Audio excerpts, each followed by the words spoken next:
কে হবেন চট্টগ্রামে বিএনপি সমর্থিত মেয়র পদপ্রার্থী তা নিয়ে বেশ গুঞ্জন গুজব চলছিল পুরো নগর জুড়ে।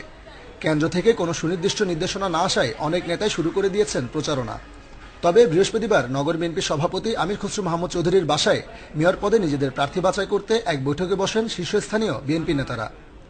বৈঠক শেষে নেতারা জানান, বর্তমান মেয়র মঞ্জুরুল আলমকে বিএনপির পক্ষ থেকে সমর্থন দেওয়ার জন্য দলের হাইকমান্ডের কাছে সুপারিশ করেছেন তারা। মেয়র মঞ্জুরুল আলম সাহেবকে আমাদের পক্ষ থেকে আমরা মনোনয়নের সুপারিশ করেছি এবং তাকে আমরা মেয়র প্রার্থী হিসাবে আমাদের পক্ষ থেকে আমরা মনোনীত করেছি। এটার ঘোষণাটা কেন্দ্র থেকে হবে। তবে এই বৈঠকে আসেননি মেয়র পদে বিএনপির আরেক সমর্থন প্রত্যাশী নগর কমিটির সাধারণ সম্পাদক ডাক্তার শাহাদাত হোসেন ও তার অনুসারীরা। বর্তমান প্রার্থী মঞ্জুরের ব্যাপারে আপত্তি আছে তার। আমরা এমন কোনো প্রার্থী চাই না যার দলীয় নেতাকর্মীদের সাথে যার সম্পৃক্ততা নেই, আন্দোলন সংগ্রামে দলের সাথে যার সম্পৃক্ততা ছিল না। মঞ্জুকে সমর্থন দেওয়ায় ক্ষুব্ধ আরেক নেতা নিজেই মেয়র পদে নিয়েছেন মনোনয়নপত্র।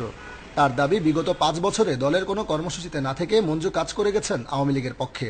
আমার দৃষ্টিকোণ থেকে মনে করি উনার মধ্যে আর আওয়ামী লীগের যিনি প্রার্থী হয়েছেন তার মধ্যে কোনো পার্থক্য নেই। উনিও আওয়ামী লীগের কর্মসূচিতে অংশগ্রহণ করতে স্বাচ্ছন্দ্য বোধ করেন। আমাদের যিনি যান শোনা যাচ্ছে উনিও আওয়ামী লীগের কর্মসূচি পালন করতে স্বাচ্ছন্দ্য বোধ করেন। মেয়র পদে আবারও প্রতিদ্বন্দ্বিতার জন্য রোববার পদত্যাগ করছেন মঞ্জু, এটা এখন অনেকটাই নিশ্চিত। তবে তিনি দলের নেতাকর্মীদের কতটা ঐক্যবদ্ধ করতে পারেন তাই এখন দেখার অপেক্ষা।